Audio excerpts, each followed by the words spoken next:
Bismillahirrahmanirrahim. Assalamualaikum warahmatullahi ta'ala wabarakatuh. These are the troops of the Moro National Liberation Front operating in North Cotabato in central Mindanao, Philippines.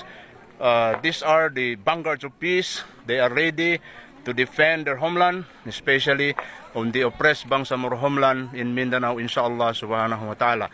These forces have been operating since 1968, solid, under the leadership of His Excellency Moro National Liberation Front founding leader and chairman, Professor Dr. Nur P. Miswari. They are being assembled today to commemorate and to celebrate their being in the front for almost 60 years, inshallah subhanahu wa ta'ala, and counting.